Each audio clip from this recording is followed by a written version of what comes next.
Hi guys and girls, your anime crazy Stargirlnice here. Welcome back to my channel where I review and react to different kinds of anime I can get my cheeky little hands on.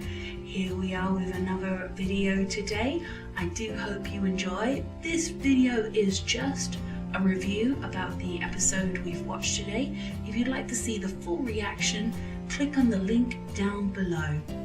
I hope you enjoy and I'll see you guys there. Ciao for now. What a good episode to get back into. I love it. We got basically an informative episode about how the world of pro heroes works. How the police call them out for a certain amount, certain types of emergencies. It's filtered through a system.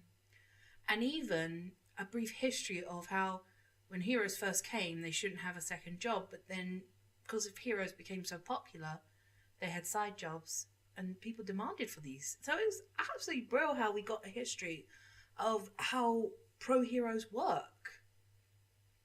It's absolutely brilliant. And you got to meet different types of heroes.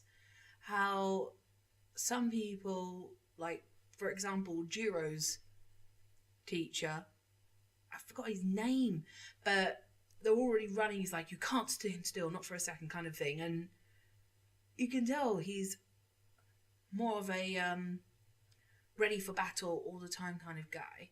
And then you meet Best Genius, for example, how he's explaining to her, you do have talent, you've got a great mind and everything, but your attitude is poor. And I want to correct that. So it's just so many different approaches. And Best Genius is right. Bakugo may be strong, talented, he's got a great quirk.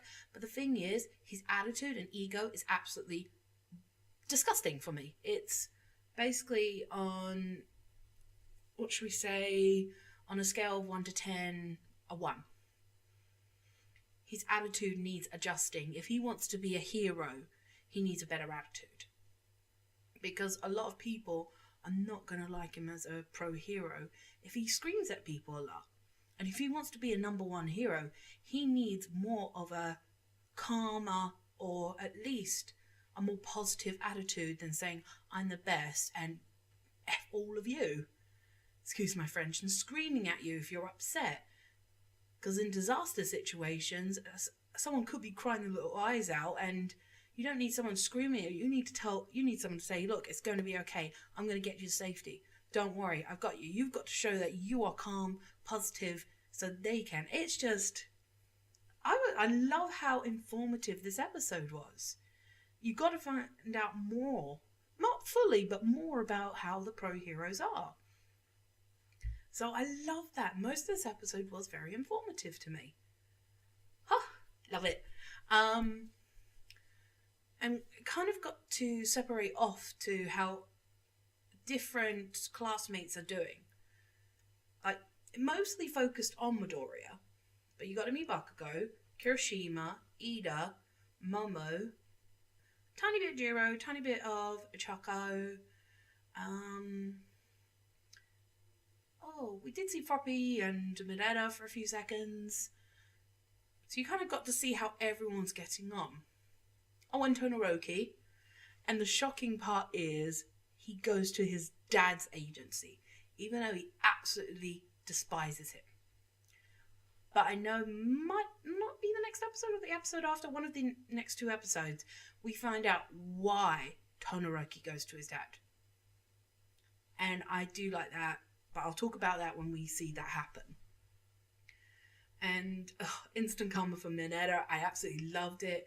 He's cleaning everything. Even though he went to Mount Lady just to be a perv, he's cleaning absolutely everything. Instant karma. Love it. And I do feel for Momo, because she was saying how this pro took her on as she's an unworthy student. And to me, she's not. She's just letting the sports festival get to her. In life, you're going to get knocked down. You're going to make mistakes. You may lose a battle that you might not be able to win, but that's okay because you can learn from those experiences. Things will happen in life. if you win at everything, do everything perfect, you won't learn anything. You will just stand still. That's how I see it. So losing that battle, yes, it was devastating, but you can learn from it. You can learn to do something new. What happened in that battle? What can you take away from that to, if you had that battle again, what can you do to make it better? It's that kind of thing. So I don't know why she's beating herself up so badly. She can learn from it. She's a bookworm genius, you can tell that. Number one in the class, but it frustrates me a little. But hopefully we'll see more of improvement on her character in the future. And I've already talked about Bakugo's experience. I'm laughing at the poor little thing. But Best Genius is right. He needs a better attitude. And then there's Ida. How do we approach Ida? I mean, the others like Kirishima is quite lighthearted and Bakugo's lighthearted. Even Mineta and Jiro and Chaka, everyone, even Midoriya's training's quite lighthearted. But Ida is not really getting trained because he's gone for revenge. I understand why he's done it, but why should he? Because I don't know how to phrase this. I understand why. His brother is injured. It's someone he admires, he loves, he cares deeply for, and he wants revenge. But what was his plan? If pro heroes, especially someone like his brother, got taken out because of this guy, what does he think he could stand a chance? Does he think he can actually beat Stain? He's blinded. He's blinded by vengeance. And this is why you should never be blinded by vengeance. Because you will put yourself in a situation that can have serious consequences with. And we're going to see that happen in the next few episodes with Ida. I mean, I tell you, it's so frustrating to watch because I know it's a show and everything, but it does get to you because they do touch on subjects that can happen in real life. And you feel there's nothing you can do about it. He wants revenge, yes, but how he's doing it is the wrong way. But that's how I see it. That's how I see it. So we'll see more of that in the next few episodes. And then there's Midoriya or Gran Torino. I love Gran Torino. He is my favourite, my favourite pro heroes. He's hilarious. He's adorable. He's strong. He is smart. He's a brilliant pro hero. Does make you laugh because he can really deceive you. People think he's just an elderly gentleman who's got Alzheimer's. No. He's a cunning little fox, I can tell you that. But how he drops hints to Midoriya. And he's got this great little Mr. Miyagi from the Karate Kid franchise vibe coming off him. How he teaches Midoriya. Because you saw how he taught All Might, as he explained it to Midoriya, he had a different way, because All Might was already quite muscular. That is a question, though.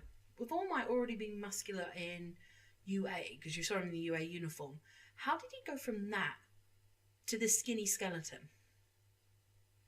And how come he can turn his muscular form on and off if he was quirkless? That is a question.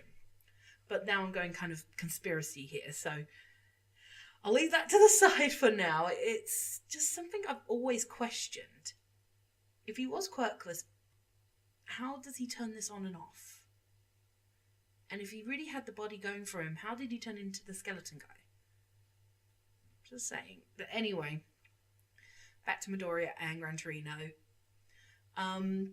Gran Torino's teaching for Midoriya. He realizes that Midoriya is a very smart cookie. So he can drop subtle hints to get Midoriya thinking. And some hints have to be right in his face, like telling him that his admiration for All Might is a shackle. Absolutely. He is right. Midoriya admires All Might so much he thinks the power he's received from him he should be exactly like All Might. No. You can be a symbol of peace, but your own version of it.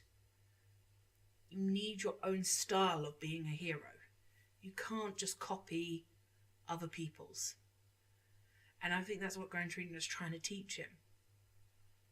I mean, the subtle hint in the fight, and then when the microwave comes, it's just, because you can see him smirking going, yep, he got the hint, thank goodness for that. But he knew he was going to do it anyway. And then we get full cowling. And we'll hear the name of that in the next episode, of course. But we all know that's full cowling, and that's how it was created, and I love it. And that music, when Midoriya finally realises how to keep his quirk active, it's kind of like a switch. Switches up and goes, now I realise I shouldn't be turning my quirk on and off. It needs to always be on. So it's part of my body. And people have dropped hints of this throughout the series up till now. Bakugo said it, Todoroki has said it probably at one point. I mean, I remember Bakugo saying it quite a lot during the sports festival. So that's why it's always stuck in my mind. But yes, an extension of your body. I mean, you've seen Todoroki use it so much, his eyesight so much that he's frosted himself up. And he's got himself stiff because of it. It's an extension of body. Bakugo used the explosion way too many times that he made his hand and arm cramp, because you can see him holding it and his hand's doing that. So it's nice for Midoriya to realise that thanks to Gran Torino, it's an extension of your body. You should always have it on, always using it in a way. So I love that. But the music kind of revved you up, going like he's had an epiphany. That's the word. He's had an epiphany. The music's just there to hype it all up. Love it. Absolutely brilliant. But yeah, the story itself was quite good. Really like it, how you learned about the history of things, how everyone's training starting or getting on. Also, I do like some little subtle things that I've seen. Like when the microwave came. I know I kept saying in the video, I just want to say it. There was a little bit on the box. You had the Amazon logo, but it said Omazon. I think that's how you pronounce it, which is absolutely brilliant. I do love how people do that, because I know I've seen in anime shows, I've probably seen it in this one as well, there's a McDonald's sign, but they have the M upside down as a W, and it's absolutely brilliant. I just love these subtle changes in the world that you see these signs and you're like, wait a minute, I know what that is, and it's just brilliant. So when I saw that on the box when the microwave came, loved it. Made me laugh. Well, that's it. What a brilliant episode. Everyone's getting different types of training, experience. We learn about why some of them have chosen these agencies, or the agency had chosen them. And brilliant. I cannot wait for the next episode, because this is when we really get into it. Well, that's it for me, guys and girls. I really hope you enjoyed this reaction and review. I know I did. And I will see you on the next episode. Don't forget, subscribe, like, share, and hit that bell. And I will see you guys on the next video. Ciao for now.